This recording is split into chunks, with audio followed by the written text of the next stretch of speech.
Assalamualaikum warahmatullahi wabarakatuh. Perkenalkan, nama saya Fajra Hidayanti dari Program Studi Pendidikan Matematika Universitas Mataul Anwar, Banten. Pada kali ini, saya akan membahas tentang korupsi. Nah, mungkin teman-teman sudah tak asing lagi ya mengenai korupsi. Pada kesempatan kali ini, kita akan membahas tentang definisi korupsi, bentuk-bentuk korupsi, dan juga dampak korupsi dalam kehidupan masyarakat. Apa itu korupsi?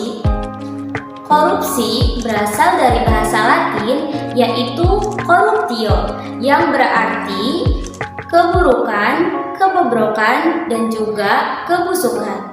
Nah, sedangkan menurut Kamus Besar Bahasa Indonesia yaitu penyelewengan uang negara yang dilakukan untuk keuntungan pribadi atau orang lain. Definisi korupsi yaitu tindakan yang dilakukan oleh pejabat publik di mana mereka menyalahgunakan kekuasaan yang dipercayakan oleh publik untuk kepentingan pribadi atau organisasi. Pembahasan selanjutnya yaitu bentuk-bentuk korupsi. Nah, dalam Undang-Undang Nomor 31 Tahun 1999 tentang tindak pidana korupsi atau Tipikor. Nah, terbagi menjadi 30 yang sekarang terbagi menjadi 7. Nah, kita akan membahas 7 bentuk korupsi tersebut.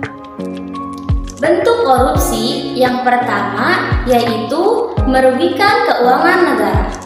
Penyalahgunaan kekuasaan jabatan atau tindakan yang melanggar kepentingan umum adalah tindakan korupsi karena merugikan keuangan negara. Misalnya, mobil dinas yang seharusnya digunakan untuk kepentingan kerja justru digunakan untuk kepentingan pribadi atau keluarganya. Bentuk korupsi yang kedua yaitu suap menyuap. Nah, suap menyuap bisa dikatakan populer karena sering terjadi di sekitar kita. Suap biasanya dilakukan untuk memuluskan kebutuhan si penyuap dengan menukarkan sejumlah uang. Contohnya yaitu kasus suap yang hampir semua kita temui di jalan adalah para pelanggar lalu lintas yang memberi uang kepada polisi supaya lepas dari hukuman.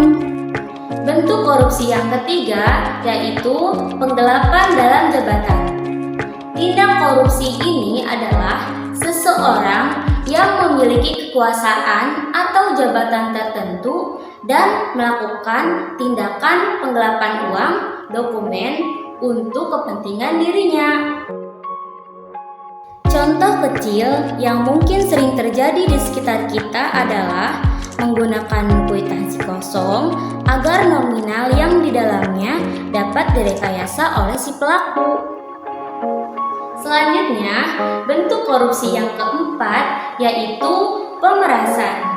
Nah, pemerasan merupakan perbuatan pelaku yang menyalahgunakan kekuasaan untuk memaksa orang lain supaya untuk kepentingan dirinya. Contohnya adalah pungutan liar atau pungli yang dikenakan oleh aparat ke masyarakat sebagai tarif pengurusan dokumen tertentu. Padahal seharusnya pengurusan dokumen ini bebas biaya. Bentuk perbuatan korupsi yang kelima yaitu perbuatan curang. Segala bentuk kecurangan termasuk tindak korupsi. Nah, sebagai contoh yaitu pemborong proyek bangunan yang melibatkan kecurangan kontraktor, tukang, ataupun toko bahan bangunan. Bentuk korupsi yang keenam yaitu benturan kepentingan dalam pengadaan atau yang dikenal conflict of interest.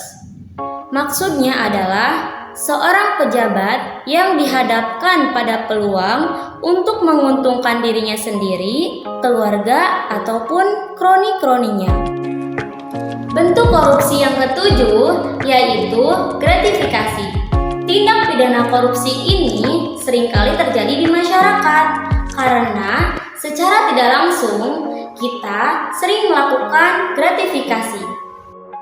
Selain bentuk-bentuk korupsi, korupsi juga berdampak bagi masyarakat. Korupsi dapat berdampak buruk pada kehidupan masyarakat di berbagai aspek, di antaranya percaya masyarakat kepada lembaga negara. Korupsi dapat menurunkan kepercayaan masyarakat terhadap lembaga negara dan pemerintah. Selanjutnya yaitu pertumbuhan ekonomi. Korupsi dapat memperlambat pertumbuhan ekonomi dan menurunkan investasi, menurunkan pendapatan negara dari sektor pajak. Selanjutnya yaitu kesejahteraan masyarakat.